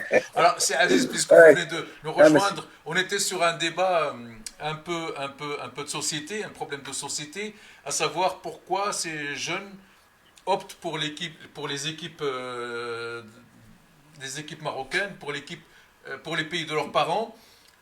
Siwadou nous dit qu'il y a un malaise social, ils ne se sentent pas bien dans les pays d'accueil. Votre expérience, vous, pour vous rajeunir, je dirais que vous avez 40-50 années d'expérience en journalisme. Alors, quel est votre point de vue à ce sujet? Et vous avez vu passer des joueurs devant vous. Bah, écoute, moi, je peux dire que le- les jeunes qui choisissent de jouer le Maroc, c'est par amour au pays aussi. C'est pour faire un cadeau à leurs parents, surtout. Parce que certainement, les parents sont les premiers supporters de l'équipe nationale. Alors, donc, les enfants, vous savez, tellement que sont sensibles à leurs parents, ils cherchent à faire plaisir. Et en même temps, porter le drapeau marocain, c'est un honneur. C'est un honneur que tout jeune aimerait, souhaite porter un jour, ne fût-ce qu'une seule fois dans sa vie. Oui. Alors, Moi, oui. je connais, ce qui était prévu dans cette émission, c'est de parler de l'histoire, comment l'histoire a commencé. Dites-nous. L'histoire de Dites-nous. MRE avec l'équipe, avec les Lions de l'Atlas. Dites-nous. Mais malheureusement, j'ai raté le train. Non, mais Je dites-nous, suis on va revenir à la gare, dites-nous. Comment ça a commencé? السلام عليكم السي عبد السلام السلام عليكم السي عبد الكريم السي مكرم j'ai beaucoup de bonnes choses avec vous de près ou de loin je vous suis depuis des années Donc les salam premiers alaikum, joueurs assez Saïd. Aziz, c'était les Belges qui ont intégré l'équipe Hein? nationale. Les premiers joueurs à intégrer l'équipe nationale, c'était les Belges. C'était les Belges et c'est une histoire vraiment qui mérite d'être racontée à Hollywood une fois. Allez, Parce dites-nous. que c'est par l'arrivée de Timomé, je me souviens bien, que l'histoire a commencé. Timomé, quand il est venu jouer ici à l'Ukraine, il avait un ami, notre ami Aéros, oui, notre ami Aéros, et à l'époque, avant Timomé, il y avait un joueur qui était vraiment qui était brillant, Khalid Karama, ne l'oublions pas. Et puis il y avait Mokrim à la Forestoise, il y avait le Shaf avec les réserves d'Anderlecht, il y avait Abdullah Nassar avec comment Warigam d'abord, avant le cercle de Oui, Bruges. c'est Aziz, parlez-nous de l'Shaf, parce qu'on n'a pas beaucoup parlé de l'Shaf. Parlez-nous de l'Shaf et de son passage en équipe nationale. Malheureusement, il s'est blessé et ça a été un drame pour lui et pour l'équipe Malheureusement, nationale. ouais. Moi, je porte toujours avec Oui, c'est noté. Oui. الضربة ديالو والله je la porte sur mon cœur فهمتي parce que ça m'a fait très mal au cœur qu'un joueur qui a d'un grand talent مشى comme ça Aziz, si je peux me permettre, donc, on a joué ensemble au RJ Oui. Havre en deuxième division. Et Bien c'est sûr, un je garçon sais. non, ce que je voulais dire, c'était un joueur avec des qualités exceptionnelles. D'ailleurs, quand il est parti en équipe nationale, il avait impressionné le Maroc en entier. Hein, donc, mais il ne faut pas oublier que du RJ Havre, il est parti à l'Antwerp. Il a fait une année exceptionnelle là. Et cette année-là, il faut savoir que ce garçon-là a été contacté par le Bayern de Munich. Il devait signer au Bayern de Munich ou le Standard. lui il s'est dit, Bayern c'est peut-être un peu trop haut, je vais commencer par le Standard. Et finalement, donc il a signé au Standard et est arrivé ce qui est arrivé, c'est-à-dire un joueur, c'était le fameux match derby wallon, Charleroi Standard. Et j'ai encore l'image devant mes yeux comme Aziz, il se fait tacler par derrière, double fracture. Quoi. Donc, Oui. tibia péroné. Ouais. Et malheureusement, Ouais. il n'a jamais pu revenir à son meilleur niveau. Quoi. Jamais. Il a fait quelques escapades par là, notamment à Guignon en France, mais bon, on n'a pas retrouvé le joueur qu'on a connu avant sa blessure, évidemment. Ouais, c'est vrai. Moi, je me souviens de son premier match avec l'équipe du Maroc au Maroc. Côte d'Ivoire. Non, pas Côte d'Ivoire. Contre le cercle de Bruges. Ah, avec Abdallah, contre Abdallah Nasser à Arbat. Je me souviens bien. Il a vraiment, de ce joueur, il a quelque chose d'unique. Son redémarrage, moi je ne l'ai jamais vu encore, je ne l'ai jamais vu. Comment le type, il redémarre comme une fusil, on a perdu vraiment un grand joueur. Hein. C'est ça. Je parlais du match officiel, hein. Son premier match c'était contre la Côte d'Ivoire. Son premier match officiel, il a joué en Afrique avec l'équipe du Maroc directement. Et si tu te souviens, après le match contre la sélection d'ici dans laquelle tu as participé aussi, et vous avez perdu en deuxième mi-temps, je ne sais pas, 0-2, mais au premier mi-temps, j'avais joué vraiment... 2 minutes. J'avais joué 2 minutes ce fameux match-là. Je ne sais pas si tu te souviens. Voilà. Alors donc, dès le début du match contre la Zambie et le Zaïre. Alors, avant de parler des ratés, parce qu'il y a eu quelques ratés, Sewadou, j'aimerais qu'on parle du public marocain à l'étranger. Vous avez joué avec cette équipe nationale marocaine, des matchs importants à l'étranger. Moi, j'ai encore en souvenir le championnat du monde junior aux Pays-Bas. J'ai encore en souvenir le match ici à Bruxelles où les joueurs de Fatih Jamal avaient infligé un cinglant 4-1, je crois, à la Belgique. J'ai en souvenir le 2-2 à la France. Le stade était Paris, marocain. Sewadou. Oui. Je parle du public. Ce public, il aime encore sa patrie autant que vous, sinon plus. C'est clair. Mais si vous me permettez, juste avant de basculer sur le public, je reviendrai juste sur ce dont on a parlé avant, parce que les joueurs qui viennent au Maroc ne viennent pas seulement sur un problème identitaire. Attention, ce n'est pas ce que je dis. Je dis que la première génération dont je fais partie était poussée par un symbole, par un joueur, tout ça. Et cette deuxième génération, elle peut effectivement, comme Aziz le dit, par amour du pays, l'envie de jouer pour le pays, et qui sont talentueux, donc ils sont sélectionnés, ils y vont. Mais il y a aussi des talentueux qui, à un moment donné, sont demandés par des autres pays, par leur pays de naissance. Et puis, il y a le choix qui doit se faire. Et puis, à un moment donné, ça bascule vers le pays d'origine. Pourquoi ? Parce qu'il y a un problème identitaire, tout ça. C'est ça que je voulais dire. Hein, attention, ils ne viennent pas au Maroc que par souci identitaire. D'accord. Alors, le public maintenant. Voilà. Pour le public, tout à fait. Ce que nous on ressent pour notre pays, le public le ressent aussi. Il n'y a qu'à voir quand un match est délocalisé en Europe. Vous parliez du match de la Belgique, des matchs des juniors. Le public vient en masse, et je rajouterai le match contre la France à Paris. Vous savez, 80% du stade était rouge et vert. C'était impressionnant. Mais pourquoi ce phénomène ? Ce phénomène, c'est, comme vous dites, par amour, mais le lien ne se cassera jamais. Il peut, dans la durée, ne se cassera jamais. Et c'est un moment aussi de garder le lien avec le Maroc, garder ses racines, se remémorer tous les beaux moments. C'est pour ça qu'ils viennent au stade et ils s'identifient dans cette équipe. Partout où vous allez, ils s'identifient. C'est une question d'identification à leur sélection, parce que c'est un pays de football. Que ce soit en Hollande, d'ailleurs, en Belgique, en France, vous aurez toujours une masse de Marocains. Mais ça, je dirais, c'est méditerranéen. Vous prenez les Turcs, c'est la même chose. Vous prenez l'Algérie, c'est la même chose. Le Maroc, la Tunisie, c'est un amour du pays. C'est un amour du pays indélébile, je dirais, sur le temps.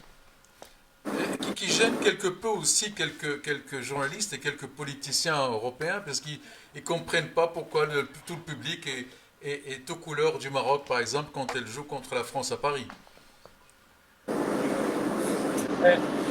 Et ça qui est-ce qui disait Hassan Tani, Allah yarhamou, il disait que sur une émission avec Anne Sinclair, il dit mais vous pouvez essayer de les intégrer, d'intégrer les Marocains, mais de les assimiler, vous ne pourrez pas les assimiler parce que ils ont quelque chose dans le cœur qui est indélébile. Donc c'est vrai cette remarque, même si les personnes essaient de s'intégrer sur leur pays de naissance, leur pays d'accueil, on dira, mais il y a une histoire derrière l'histoire de leurs parents, comme c'est Aziz le disait. Il y a des souvenirs, ils partent en vacances. Donc, il y a les odeurs, il y a la tradition. Et ça, on peut pas oublier. C'est pour ça que les politiques, forcément, pas tous, attention, hein, ceux à qui ça fait l'affaire, donc comme les extrêmes, le Rassemblement national, ça les arrange de parler sur ça. Mais la majorité, surtout quand le public marocain se comporte bien, c'est une ambiance extraordinaire. Il y a beaucoup de Français qui aiment cette ambiance. Alors, parlons maintenant des ratés, et je sais qu'il y a eu des ratés au niveau de quelques joueurs que le Maroc a ratés. On a parlé de Fellaini, on a parlé de... qui encore c'est Aziz. Quels sont un peu les joueurs que le Maroc a ratés? Jbari, qui encore c'est Saïd, Ganassi, oui. Oui, c'est en Belgique, mais on peut ajouter Aïssati qui était formidable, qui a joué la Champions League à 17 ans, malheureusement. Il faut juste reconnaître aussi, peut-être, et moi qui suis un peu dans les secrets des dieux, parce que parfois le public en veut un peu à ces joueurs, parce que le public dit ils ont refusé de porter les couleurs nationales, ce qui n'est pas vrai tout le temps. Et vous allez peut-être me le confirmer, ces joueurs, à un moment, que ce soit Fellaini, que ce soit les joueurs de Belgique, avaient envie de jouer pour l'équipe nationale, mais bon, il y a eu à un certain moment une mauvaise communication, une mauvaise gestion de ce dossier, une mauvaise gestion du dossier. C'est ça. Oui, juste avant d'aborder le sujet, en fait, il y a 3 catégories de joueurs éméreux. Vous avez les premiers qui axent tout sur la carrière et donc ont tendance à favoriser le choix pour le pays d'adoption ou le pays de naissance, comme disait Abdès. La deuxième catégorie, ce sont ceux qui réfléchissent avec leur cœur et que ceux-là, ils ne se posent même pas la question. Carrière ou pas carrière, pour eux, c'est le Maroc parce que c'est une histoire d'identité.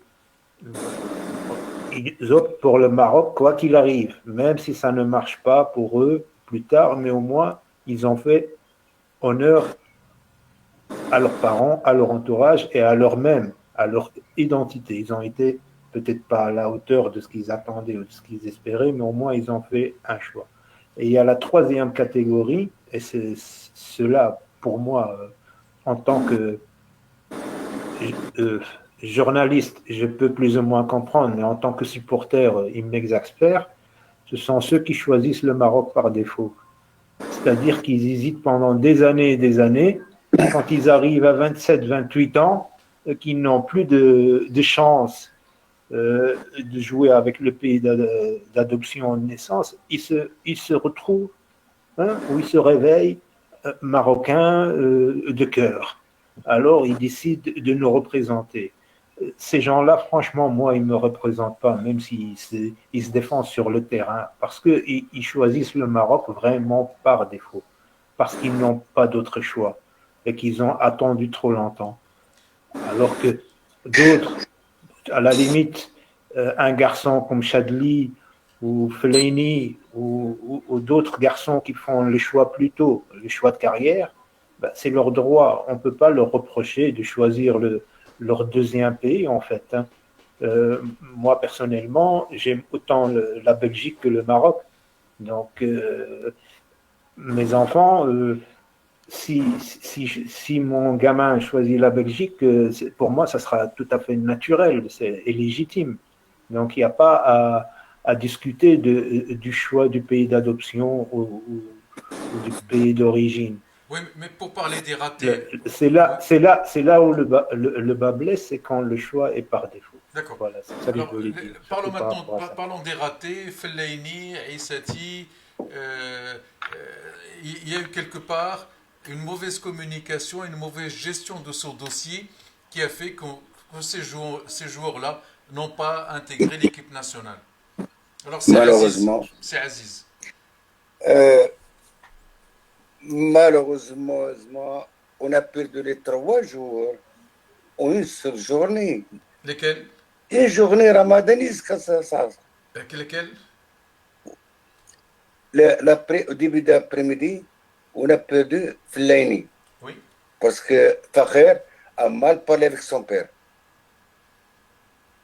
Et puis le soir, je crois que je ferais mieux d'enlever le casque. Parce que, ouais.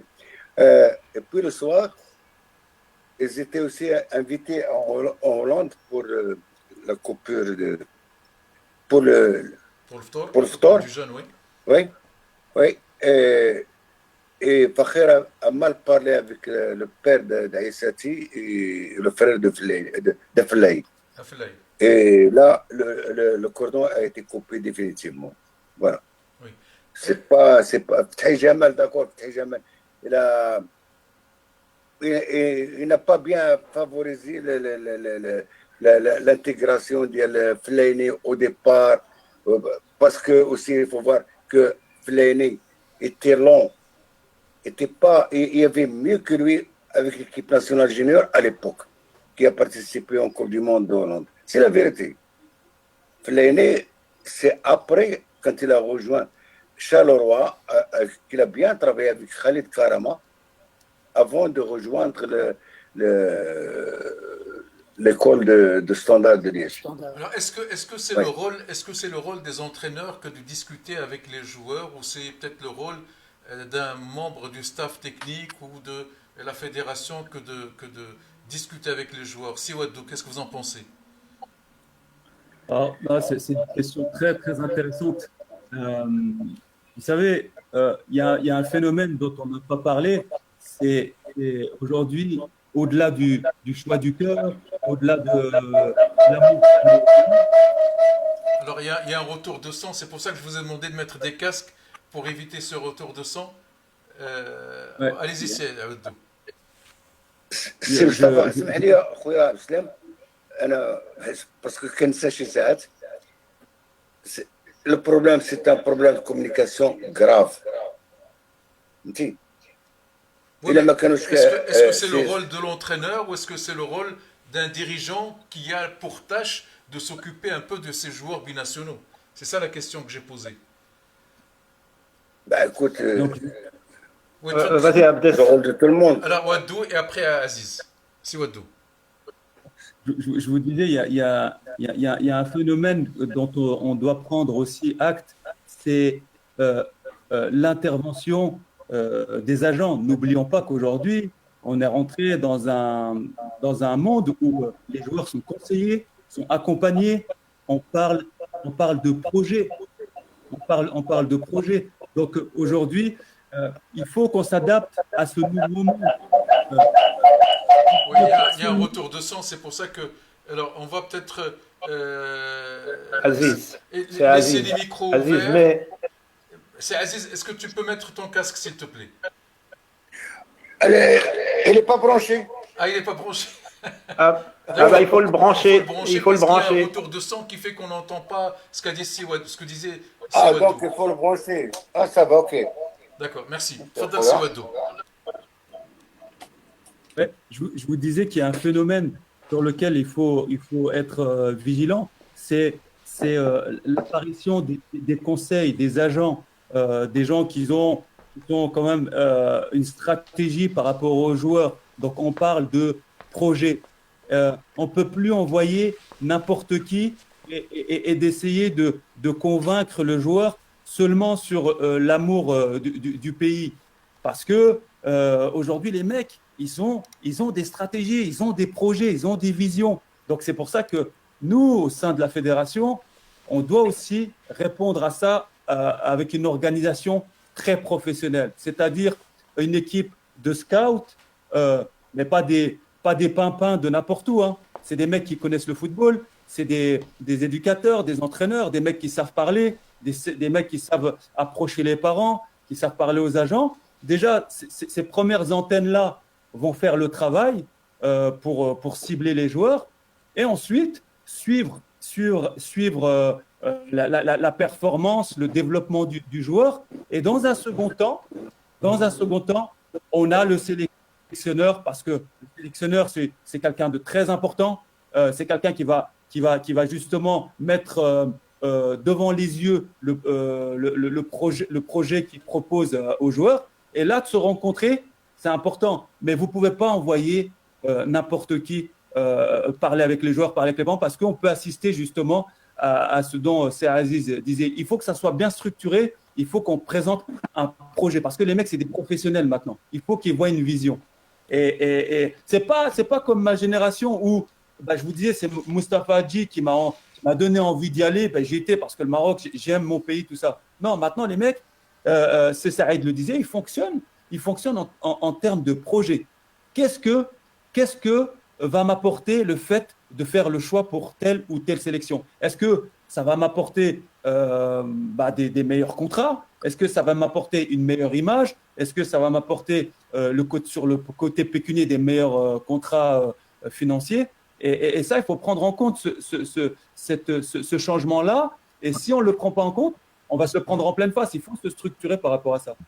Alors, est-ce que l'arrivée de Hadji au sein de la direction technique nationale a permis une meilleure communication avec les joueurs? Si Saïd. Je laisserai plutôt Moukrim répondre à cette question, lui qui était très très proche des joueurs, et son avis m'intéresserait fortement. Alors, c'est noté. Par rapport à la détection, par rapport au rôle des scouts, les démarches, les initiatives et tout ça. À titre d'information, donc j'ai travaillé 9 ans pour la prospection pour les équipes nationales jeunes marocaines, donc en Belgique. Les démarches étaient très simples. Donc, je vais prendre le cas de certains joueurs, notamment un qu'on a perdu, mais qui s'est un petit peu perdu aussi au sein du football belge, et même, on va dire, mondial. C'est notre ami Zakaria Bakali, que tout le monde connaît, je suppose, quoi. Donc, ce garçon était exceptionnel au PSV. On avait été le voir avec Walid Regragui et Zghari qui travaille à la fédération, qui est un gars qui a une pédagogie qui est très intéressante au niveau des jeunes. Donc, j'ai adoré son approche parce qu'on avait été manger chez ses parents. Il a dit, écoute, voilà, tu as le Maroc, tu as la Belgique. Le Maroc, voilà ce qu'il t'offre. Donc, tu as la possibilité d'intégrer l'équipe nationale le plus vite possible. C'est à toi de voir. Maintenant, c'est ton choix qui va faire la différence. Mais sache une chose, si tu choisis la Belgique, si tu choisis le Maroc, tu es le bienvenu au Maroc. Et si tu choisis la Belgique, tu es toujours le bienvenu au Maroc. Donc ça résume tout en fait. Et donc, malheureusement, on connaît l'histoire de Zakaria qui a fait la bêtise.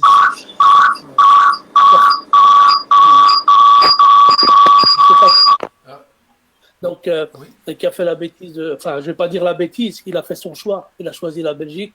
Malheureusement, on voit qu'avec le recul maintenant, est-ce qu'il aurait réussi avec le Maroc? On ne sait pas. Mais on voit qu'il s'est un petit peu perdu et il est fort. Je sais qu'il est dans les temps en ce moment. C'est Dans ça. le cas de Zakaria, il y a quand même des circonstances, on va dire, des circonstances atténuantes, parce que c'était un gamin. Oui, oui, Euh, oui. Mais je vais vous donc donner, je vais vous dire, quelque part, il n'était pas excuse-moi, vas-y. totalement responsable de sa décision finale. Mais je Euh, vais donner la solution qui a été donnée par une personne comme Zraria.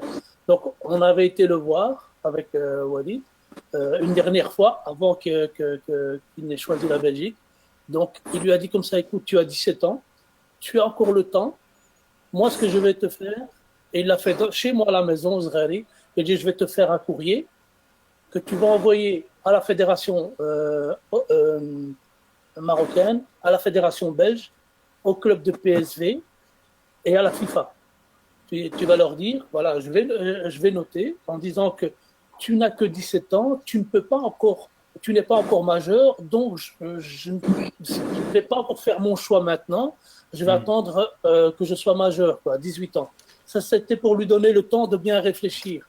Malheureusement, on connaît la suite, donc il a accepté l'invitation de Martin Mott et il a joué. Voilà. Donc, la solution, elle était toute simple. Bon, pour moi, qui travaillais pour la Fédé marocaine et pour le Maroc, c'était une solution échappatoire pour pas qu'il prenne sa décision assez rapidement. Et malheureusement, il l'a faite et bon, c'est sa vie, hein, c'est pas la nôtre. Ben, tant pis pour lui, quoi. Hein, donc, tant pis pour nous. Et puis bon, avec le recul maintenant, bon, on sait que on n'a pas perdu grand-chose. Voilà, j'espère qu'il va revenir. Quoi. Donc, Saïd. Oui, non, mais je rejoins tout à fait ces mots-crimes, quoique c'est vrai que l'approche, il faut l'entamer très tôt. Il ne faut pas attendre que les garçons aient 20, 21, 22, 23 ans pour commencer à les approcher. La preuve, ce que la fédération a fait avec Achraf Hakimi, c'est quelque chose de formidable, c'est une réussite totale. Et je pense qu'il faut prendre cet exemple-là et essayer de... Oui, oui, vas-y. Justement, par rapport à Achraf Hakimi, le grand mérite, c'est Nasser Larguette. Sam, tu connais très bien aussi. Donc, c'est quelqu'un d'exceptionnel qui avait une approche qui était, pour moi, idéale. C'est-à-dire que... Ouais, top. Ouais, voilà. Donc, quelque part, c'est une personne... il a fait un stage ici en Belgique. On avait appelé les meilleurs U14, je dis bien U14, où il a été impressionné par la qualité des joueurs. Mais il faut dire aussi, en Belgique, la fédération belge travaille aussi. Après 2013, où 7 joueurs belges sont partis pour jouer la Coupe d'Afrique des Nations U17, se sont rendus compte qu'il y avait pas mal de Marocains qui choisissaient le Maroc. Donc, la Belgique a réagi par rapport à ça. Maintenant, dès qu'il y a un bon joueur qui est susceptible de rejoindre une équipe nationale belge, ils cadenassent tout ça, quoi. Donc, ils essaient de le ramener le plus vite possible. Et c'est pour ça qu'il y a pas mal de jeunes Marocains maintenant qui jouent en équipe nationale belge. Nous, en tant que Marocains, on espère qu'un jour, ils feront le bon choix. Donc, c'est ce que je malheureusement, même si notre approche est bonne, on n'arrive pas à suivre au niveau des équipes nationales et des compétitions africaines. Donc, fatalement, ces jeunes, ils préfèrent rester avec les sélections de leur pays d'adoption parce qu'ils ont une chance de jouer au moins la Coupe d'Europe, si ce n'est la Coupe du Monde, mais avec le Maroc en Afrique, c'est quasiment impossible. Avec le trafic de l'âge, on n'arrive pas à se qualifier à aucune compétition du monde. Quand on regarde le bilan de M. Nasser Larguette, quoi qu'il a fait du bon travail, mais malheureusement, au niveau bilan du concret, il n'y a pas de qualification majeure, enfin, à une compétition majeure. On a gagné. Si, quand même. Hein. Oui, c'est Wadou. Vas-y. Oui, vas-y. Je ne vous ai pas coupé. Hein. Non, vas-y. Non, après, il faut faire attention parce que, franchement, la formation, moi, je travaille à Nancy, la formation, c'est très lent, il faut être patient. Et je crois que les fruits du travail que M. Larguette a mis en place, on allait récolter les fruits si on l'avait laissé travailler. C'est très difficile. C'est pour ça que nous, notre problème en Afrique en général, en Afrique du Nord, on est impatient. On est impatient. Et c'est dommage parce que la stratégie qui était en train d'être mise en place, pour moi, elle allait porter ses fruits. Et Oui, peut-être, mais à long terme et pour l'équipe première, parce que vous savez très bien que les catégories de jeunes, ça dure 1 an, 2 ans, et puis la génération change. À chaque fois, il faut renouveler l'effectif, parce que les gamins grandissent. Donc, Je peux intervenir par Alors, c'est rapport à Moukri, ça. mais Oui, après, oui, c'est oui. Aziz. Parce qu'il, Justement, Oui. on va parler de Achraf Hakimi et de Nesseri, ces deux garçons que Nasser Larguette a promis un travail de longue haleine jusqu'en espoir, parce que Nasser ne va pas promettre l'équipe A, il promet chez les jeunes jusqu'en espoir, parce que c'est son travail. Et on voit bien que pour ces garçons, la réussite, elle est là, elle est présente. Donc, et ça, bon, je reviens à ce que disait Abdes. Donc, quelque part, la formation, c'est un travail de longue haleine. Il faut laisser le temps au temps. Donc, et je sais que l'Afrique, c'est délicat pour les Européens, mais c'est simplement une façon aussi de les attirer et de voir un petit peu le Maroc sous d'autres cieux que les vacances. Donc voilà, ça c'était les différents stages que M. Larguette faisait au Maroc. Et il faut dire aussi qu'il a instauré tout un travail au sein de la fédération marocaine, au sein de la formation de la fédération marocaine. Et ça, c'est pas un travail qui va se donner en 1 an, 2 ans. Bon, la France, on se rappelle les années 80, fin 80, 80, début des années 90, ils avaient difficile. Donc, excuse-moi, Abdessin, juste. Et puis, bon, ils ont fait un travail de longue haleine. Et c'est après, en 96, 98, qu'on a retrouvé une équipe de France compétitive. Là, je te laisse, Abdessin. Oui, alors, Non, tout à fait. Oui. C'est Aziz, parce qu'il n'a pas pris la parole depuis un moment. C'est Aziz, tfadl. il n'y a pas de problème, pas de problème. Alors, je m'adresse à Serge Slam le Sage, c'est Nordine le calme et la douceur. pour vous dire, porter le maillot national, qu'est-ce qu'il vous a apporté dans votre carrière? Alors, ça m'a apporté déjà des émotions, des prises de bec aussi. Ça m'a forgé le moral, pour être très transparent, parce que je suis quelqu'un de caractère aussi. Et comme vous dites, je suis sage, mais j'ai aussi mon caractère. Mais ça m'a lancé ma carrière. Voilà. Pour tout vous dire, je vais vous donner une anecdote. J'ai commencé en 95 à l'AS Nancy-Lorraine. J'ai été recruté dans un club amateur, donc de Jarreville Jeune Football. J'étais surclassé en R2, R1, ce qu'on appelait la DHR, DH. Et Nancy m'a recruté en moins de 17. J'ai fait toutes mes classes pendant 3 ans, donc aspirant, stagiaire 1, stagiaire 2. Et stagiaire 2, tu as aussi me sélectionne en équipe olympique. Et pourtant, Nancy, si vous voulez, Nancy me connaissait depuis 3 ans, il m'avait dans le club. Figurez-vous que c'est grâce à l'équipe olympique que je signe mon premier contrat pro, parce que durant le tournoi LG à Casablanca, on affronte l'équipe de France en finale.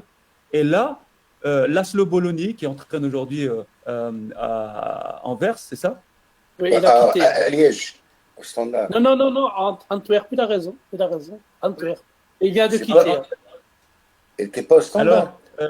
Alors, avant. Et donc il se déplace, il fait le voyage avec le manager général du club. Et en fait, à ce moment-là, il découvre, c'est comme s'il découvrait un autre joueur. Et parce que en face de moi, j'avais les Louis Saha, les Trezeguet, voilà, les Anelka, tout ça. Et là, je rentre à Nancy. Et là, on m'annonce la surprise, c'est de signer mon premier contrat professionnel de 5 ans. Grâce à quoi? Parce qu'ils sont venus me voir en équipe nationale sur un autre aspect contre l'équipe de France. Donc, forcément, je vous mentirais de vous dire que l'équipe nationale m'a apporté, elle m'a apporté énormément, énormément et je lui dois beaucoup. Alors, peut-être on va bientôt clore cette émission. J'ai une question d'un Moukrim, Oui, d'un internaute. Moukrim. Oui. D'abord, on répond à la question de l'internaute. Peut-être Moukrim peut répondre. Alors, il me dit que, par exemple, en équipe néerlandaise, il y a 28 joueurs marocains qui évoluent dans les catégories mineures.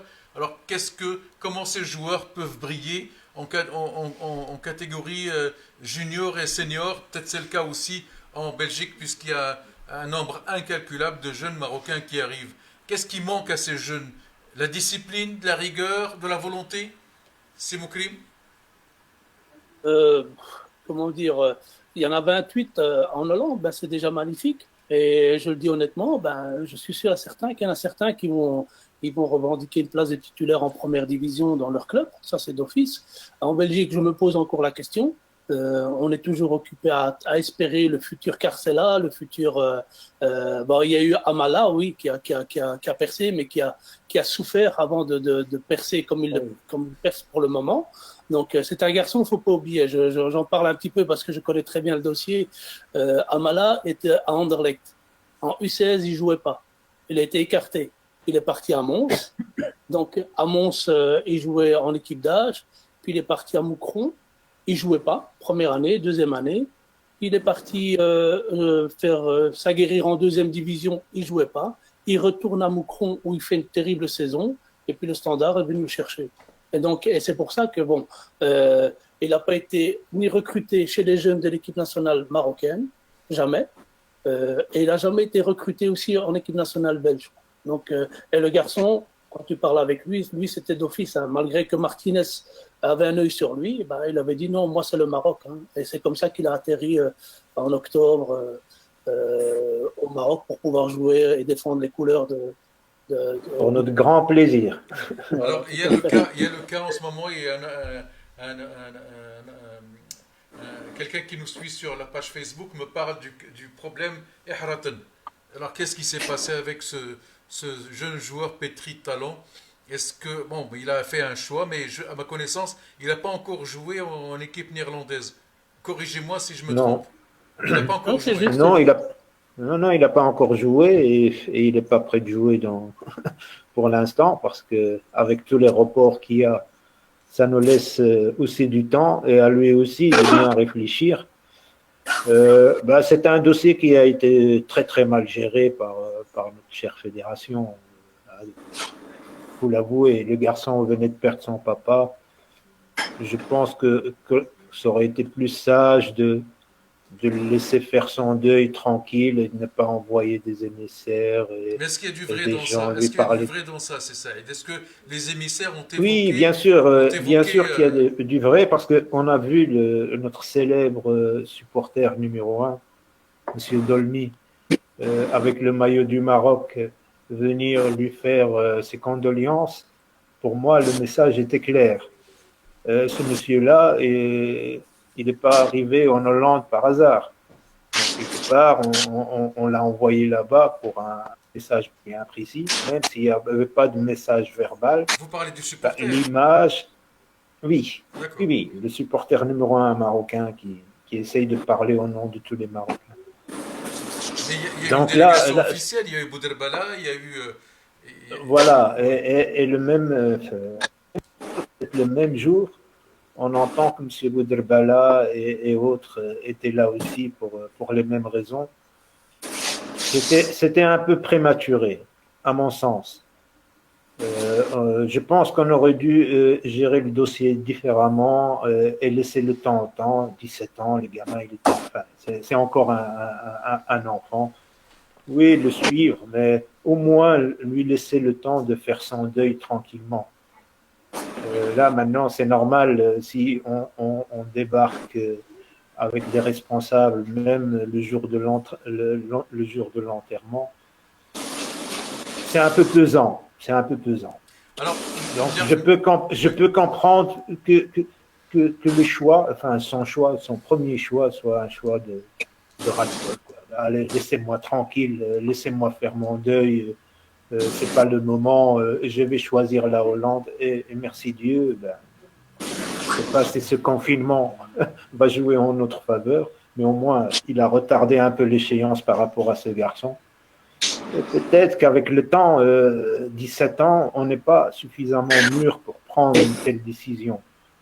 Donc, à mon avis, c'était une décision un peu hâtive, mais je pense qu'il va changer en faveur du Maroc, Inch'Allah. Alors, une dernière question. Les joueurs nés à l'étranger, nos binationaux, ont beaucoup apporté à l'équipe nationale. Est-ce qu'aujourd'hui, ils peuvent apporter également un plus dans le staff technique? Et on voit le résultat de Mustafa Hadji, malheureusement, qui nous a quittés parce que sa batterie a lâché.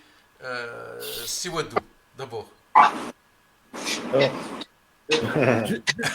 si vous me permettez juste avant de rebondir sur cette question, quand on a parlé des joueurs formés en Europe, je pense que ça fera partie d'un sujet de notre émission. Il est important de parler des joueurs formés localement. Et aujourd'hui, quand vous regardez, vous faites un état des lieux de la formation au Maroc, on doit juste dire que c'est très très moyen. Alors, il y a un bruit quelque part, je ne sais pas chez qui. Oui, C'est pas moi. d'accord. Oui, c'est Wadou. Terminez votre point de vue. On doit dire que c'est vraiment très très moyen, pour pas dire catastrophique. Pourquoi? Aujourd'hui, on a à notre présence un grand formateur reconnu depuis des années, qui est Monsieur Nordin Mokrim. Vous avez un grand formateur à l'Ajax. Vous avez de la matière grise au Maroc. Vous avez des bons cadres. Vous avez des gens qui respirent le football, qui respirent la stratégie. Aujourd'hui, on parle de la formation en Europe, mais aujourd'hui, on n'a pas abordé la formation au Maroc, de déterminer qu'est-ce que doit être la formation du joueur marocain, l'ADN du joueur marocain. On ne peut pas prendre un modèle français, hollandais, belge, combien même ils sont bons, et de le transposer sur des Marocains. On a des gens compétents sur lesquels on peut organiser des assises et réfléchir sur l'ADN du football marocain, de l'école de foot, de la préformation à la formation. Et je pense qu'on doit déjà définir ça. Aujourd'hui, on vivote. Pourquoi c'est la facilité d'aller venir en Europe. Pourquoi? Parce que les mecs, les Belges, ils forment super bien. Les Hollandais, ils forment super bien. Les Français, ils forment super bien. Et nous, quand le gâteau est prêt, on vient le chercher. Ben, à un moment donné, il faut aussi réfléchir à comment on peut produire le joueur local. C'est Saïd disait tout à l'heure, ouais, mais les mecs, des fois, quand ils vont jouer en Afrique, il y a des réticences, tout ça. Mais si tu formes le joueur local qui va avoir l'habitude de jouer les compétitions africaines, tout ça, tu vas l'habituer. Et pour ça, on n'a pas encore défini ça. On n'a pas encore défini et c'est important. En ce qui concerne la deuxième question, par rapport à la compétence des MRE, c'est ça? Oui, des sportifs Oui, MRE oui. au sein des centres, au sein de l'équipe de formation, donc au sein de ces équipes nationales. Aujourd'hui, il y a Mustafa Moi, Hadji. j'irai plus loin dans la question, Oui, mais pas uniquement au sein de la direction technique nationale, mais aussi au sein des clubs, parce que c'est pas la direction nationale qui forme des joueurs. Ce sont les clubs, en principe, Mokrim ou Abdes peuvent me corriger si je me trompe, mais ce sont les clubs qui forment les jeunes joueurs, qui détectent en premier lieu et qui forment les jeunes, qui les préparent pour, le marché de l'emploi. Donc, c'est un peu ça. C'est un peu ça le problème au Maroc, c'est que les clubs n'investissent pas dans la formation. Un jour, j'ai écrit un petit billet et à la fin, j'ai écrit en résumé, à formation égale, le prodige des prodiges sera local. Si au Maroc, on donnait à nos mômes là-bas au Maroc la même formation qu'on a ici en Belgique ou qu'ils ont à Nancy en France ou en Hollande, je suis sûr qu'on produira énormément de talents. Malheureusement, on a des présidents de clubs qui investissent mais vraiment à très court terme. Il faut juste faire des profits. On pense même pas à la formation. C'est pratiquement exclu pour certains clubs. À part, on peut citer le FUS, ouais, le WAC, Raja, ces trois Oui, grands clubs, oui, Faites qui plaisir à notre forment ami plus ou Aziz moins, qu'ils ont Boubassati. oui, oui, monsieur Ali, Et moi qui aussi, forment alors. des joueurs, mais les autres, franchement, et quelque part, dans le cahier des charges, maintenant qu'un petit peu la philosophie est en train de changer pour imposer un petit peu la professionnalisation de la gestion des clubs. Pour l'instant, n'importe qui, du jour au lendemain, devient président et veut gérer un club de manière professionnelle alors qu'il n'a aucun. Il n'a même pas de culture sportive derrière lui. Tout ce qui l'intéresse, c'est faire des profits à court terme. Comme ça, on ne peut pas former des joueurs. Et c'est ça le problème crucial au Maroc. Alors, Après, c'est vrai, oui. on a énormément de cadres de très haut niveau, comme Abdes, comme Semokrim, comme plein d'autres ici en Belgique, en Hollande, qui ne demandent qu'à aller au Maroc et offrir leurs compétences, non seulement à la direction technique, mais aussi au club. Mais ils sont refusés parce qu'il y a une espèce de. Je suis désolé de parler franchement, mais il y a une espèce de lobby, une espèce de racisme, pratiquement, anti-éméreux, anti-compétence éméreux. Dès qu'un jeune cadre marocain veut aller travailler au Maroc, bah, tu as l'amical qui lui fait un blocus. Il y a le cadre Gragui qui a bien tourné, qui a eu un titre de champion avec le FUS. Combien le pauvre Fawzi Jamal, il est parti, il est revenu. Kerkash, il souffre. Karama, il est parti faire un tour et il est parti. Ils sont combien de jeunes, enfin de cadres éméreux qui travaillent dans les clubs marocains? Ils ne sont pas nombreux. Et quand ils y sont, ils ne restent pas trop longtemps. Et on retrouve toujours les mêmes. Moi, je connais certains entraîneurs marocains, ils ont fait le tour de tous les clubs et donc de tous les vestiaires. Chaque année, tu les trouves dans un club. Aujourd'hui, ils font 6 mois ici, après 6 mois dans un autre club. Ils ont fait tous les clubs, ces gens-là. Très bien. Ils sont indéboulonnables. On va faire un tour de table pour conclure sur ce dossier-là. Est-ce que les binationaux, les anciens sportifs marocains, les formateurs marocains issus de la communauté marocaine étrangère peuvent apporter un plus au niveau de la formation au Maroc? C'est Aziz. Bah justement, j'allais poser la même question.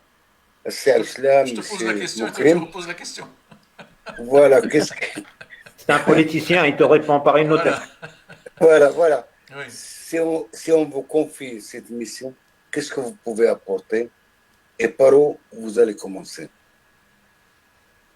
Allez, pour conclure, c'est Nordine et c'est Wadou par la suite. Moi, personnellement, je vais pas répondre par quelque chose qui s'est passé ces derniers temps. C'est simplement, je reviens à Nasser Larguet, qui a fait un travail de fond à la fédération et qui malheureusement n'a pas été suivi dans son travail parce qu'il était occupé à essayer de professionnaliser les clubs, mais aussi les régions, pour que chaque région a son centre de formation, comme en France, je suppose, c'est comme ça que ça se passe, je pense, Abslam. Donc, et voilà, et donc il était occupé à faire ça. Et bon, il y a eu un petit frein, pas un frein, il y a eu un grand frein parce que bon, maintenant malheureusement, il a quitté la fédération, il se trouve à l'OM, comme vous le savez tous, et là il fait un super travail. Donc là, il est reconnu pour son travail et c'est ça qui est génial. Et moi, j'en reviens par rapport à son travail à lui. Et dommage qu'on ne l'a pas suivi, c'est tout. Donc par rapport à moi personnellement, je suis bien où je suis à Anderlecht. J'entraîne les jeunes. J'essaie d'aider la plupart des joueurs, que ce soit dans ma communauté ou autre.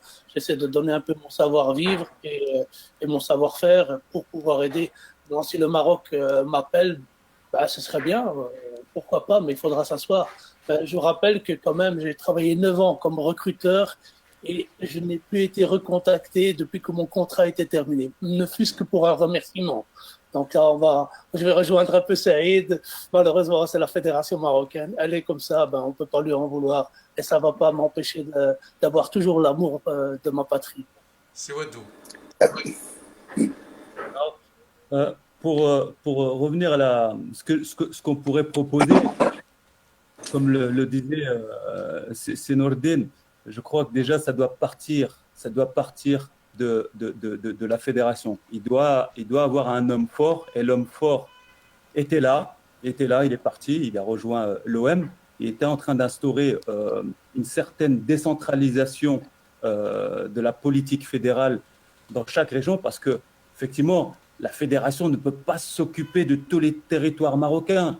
Il faut décentraliser cette organisation, cette politique dans chaque ligue, et à eux justement de créer ces championnats, cette formation via aussi avec l'aide des pôles fédéraux, parce que je crois qu'il y avait 5 ou 6 pôles fédéraux qui allaient ouvrir avec pratiquement 80 gamins plus 40 filles, je crois. Donc quand vous mettez 80 gamins sélectionnés dans chaque région et que vous leur donnez un cursus de formation, croyez-moi que vous allez brasser du monde, même s'il y en a qui ne réussiront pas, mais sur le long terme, vous allez avoir de la réussite. Derrière ça, forcément, il y a un plan de formation des cadres, parce que ce n'est pas le tout de soutenir des héros, c'est aussi d'amener ou former des cadres pour pouvoir former ces jeunes-là.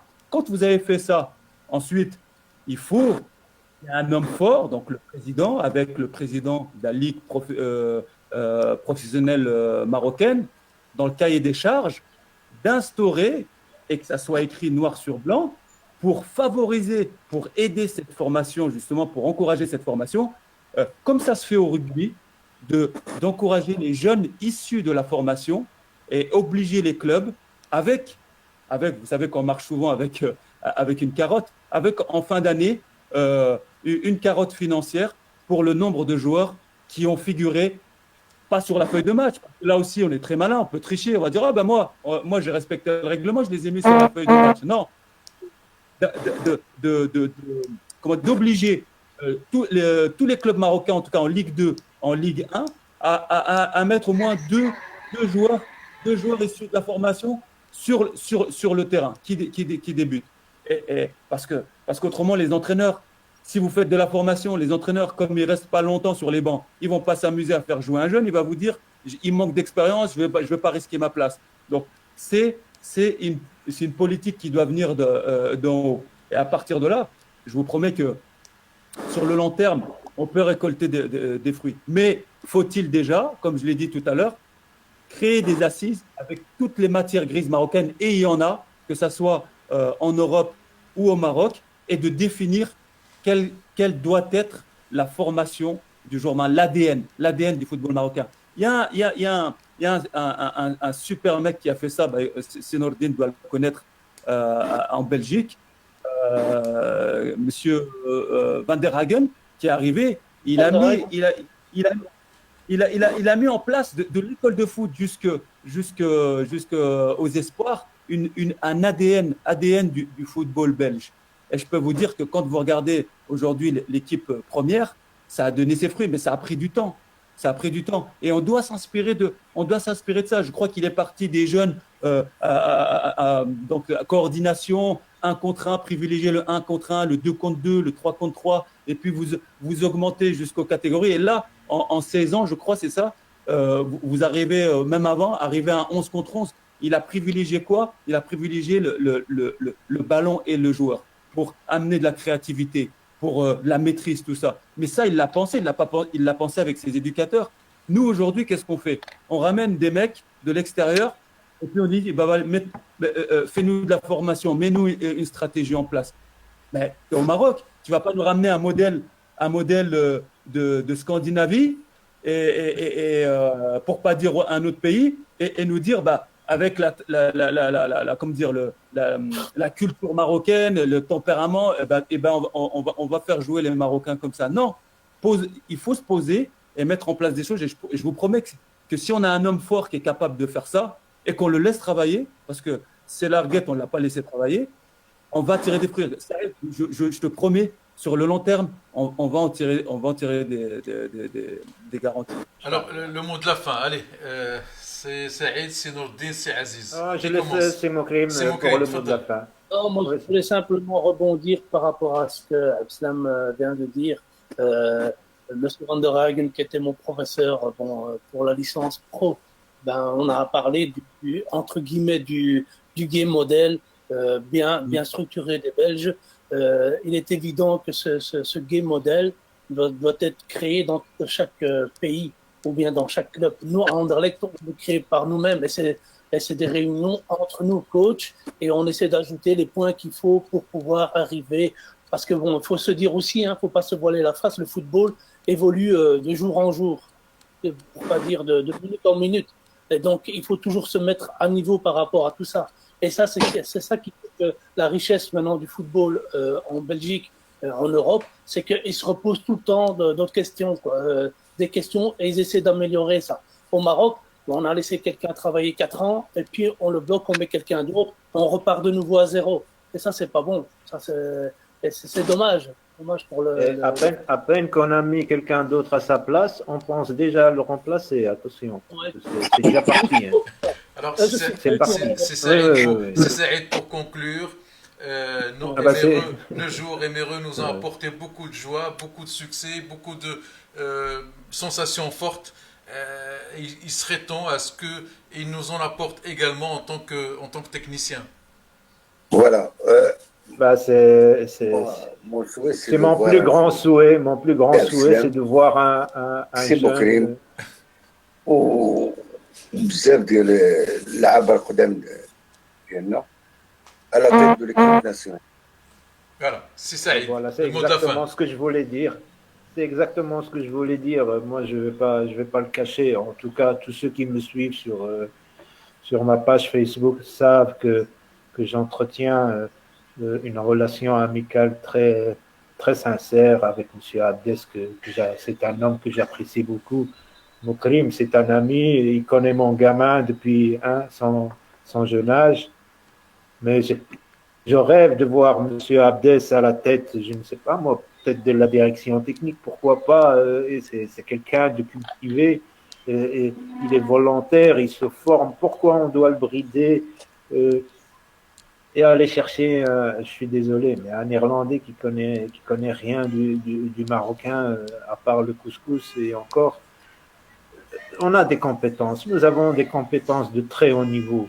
Peut-être un peu moins au Maroc, mais il y a des compétences ici en Europe. Il faut faire confiance aux gens et laisser le temps au temps. Parce que de toute façon, comme ils ont dit, ce sont des techniciens qui savent très bien de quoi ils parlent. La formation réclame du temps. Il n'y a rien à faire. Alors, récemment, Donald Trump a fait appel à un scientifique marocain pour trouver un vaccin qui va sauver l'humanité. Nous espérons que nos dirigeants vont faire appel également à un technicien d'origine marocaine à l'étranger. J'allais dire pour sauver le football. Pour sauver notre football. Il faut sauver le football parce que, comme a dit Wadou, au niveau formation, nous restons faibles et il faut rehausser ce sport que nous aimons tous. Si Wadou, le mot de la fin. Alors, juste pour rebondir sur ça, mais même, je dirais que le Maroc, sur un plan géopolitique, géostratégique, vous savez, nos parents, c'est eux qui nous ont gardé un pied, un lien avec notre pays. Pourquoi? Parce que tous les ans, pour ceux qui avaient des moyens, mes parents n'avaient pas de moyens, donc j'y allais tous les 2 ans, qui nous ont gardé le lien et l'amour pour notre pays. Mais croyez-moi, sur le plan sociologique, les enfants de mes enfants, moi je les ramène de temps en temps, mais il n'est pas dit qu'à un moment donné, ils vont toujours avoir ce lien-là. Et il y a un moyen très très fort pour le Maroc de garder un lien avec sa diaspora, qui est très importante. Il ne faut jamais oublier sa diaspora parce qu'elle est importante. Il y a un lien qui est très important, c'est via le football. Et il faut pas rompre ce lien-là. Ah Très bah, important. c'est sur ce mot-là que nous prenons congé de nous inviter ce soir. Merci, c'est Abdel Mouadou. Merci, c'est Mustafa Haji qui nous a dû nous quitter en milieu d'émission. C'est Nordine Mouklim, ravi de vous avoir connu. Merci. C'est Saïd, toujours un plaisir. Aussi Aziz, encore une fois, merci. Et merci pour votre apport, c'est Aziz, c'est Saïd. Merci pour votre apport pour réussir cette émission. Que tout a été impeccable et vraiment à la hauteur de ce qu'on attend. Merci beaucoup. Et merci à toi aussi. Merci beaucoup et à très bientôt. J'espère qu'on se verra bientôt, Inch'Allah. Et bonne fin de soirée surtout. Au revoir. Allez, ciao.